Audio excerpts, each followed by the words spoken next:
My name's George. I'm part of MedShr. We started MedShr about 3 years ago because there was no safe, secure way for doctors to share and discuss patient cases.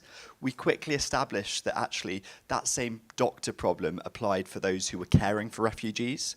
In terms of what we're trying to do, we're trying to improve healthcare and save lives, and we've got a global network for that. We allow shared learning and shared knowledge for that. What we've created is a really simple app that empowers doctors and those caring for refugees to snap photos in their clinical practice, to learn from each other, but also get second opinions and specialist opinions where needed. We've given it the feel and look of other platforms like Facebook, LinkedIn, etc., which makes it super easy for doctors to get out their smartphone, create a case, share cases with groups, and also network and connect with colleagues.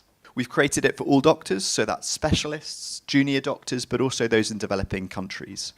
And we're supported by an editorial team of specialists, junior doctors, and also medical students.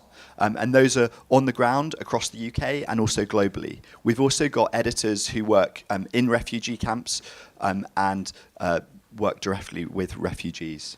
The reason we created MedShr is there was no compliant way for doctors to talk about patient cases.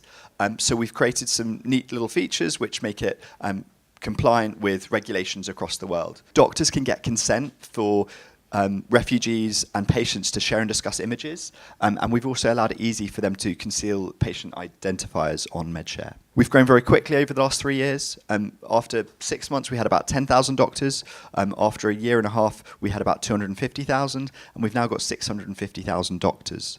Our work with refugees and those in developing countries won a Social Good App of the Year from Facebook last year, and we recently won a World Summit Award.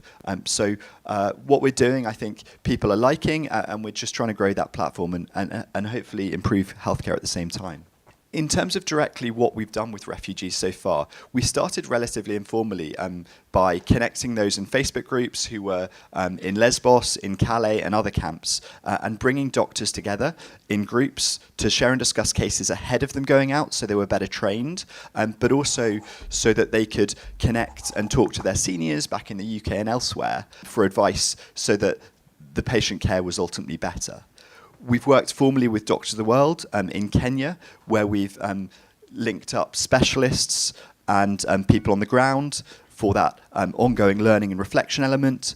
And we're working with Health Poverty Action at the moment to bring together whole cohorts of doctors in countries and connecting with them with doctors in the UK and elsewhere to support their learning and engaging people both sides in both countries.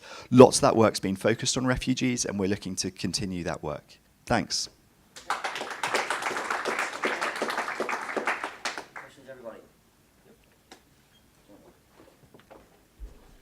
So thanks. So it's like you're well advanced. So what is your biggest challenge right now? I think our biggest challenge is, so we're a for-profit company. It's making sure that we grow our membership, but at the same time pay for the overheads of running the business. And most of that comes from hospitals, societies, but also grants from medical device companies and industry. Yes, thank you for the presentation. What's your background and why are you trying to solve this problem? Yeah, so I'm one of the few people in the team that's not a doctor. I've worked a lot in healthcare previous to this. Founded by a doctor originally because he was frustrated by the fact that he had to send CDs of angiograms by post to other colleagues to get their input and advice. So that's kind of our background, is very much doctors, so we're by doctors for doctors. Do you use your data for research? Yep, so we publish reports around the case discussions that are happening, which we feed back to external players. So part of that's research, but also market insights for interested parties. Last question, sorry. How do you reach doctors in countries, like to get to know your application? Yeah, social media and paid marketing are very effective. We also work directly with societies, conferences, work face-to-face where needed with teams. We've got NGOs who have people on the ground who tell people about MedShr too. You mentioned 650,000 people on the platform. How many discussions do you guys have every day or week? So daily it's hundreds that are new. And in terms of active discussions, it's probably 10,000 active discussions at any one time. So that's where people are actively engaging.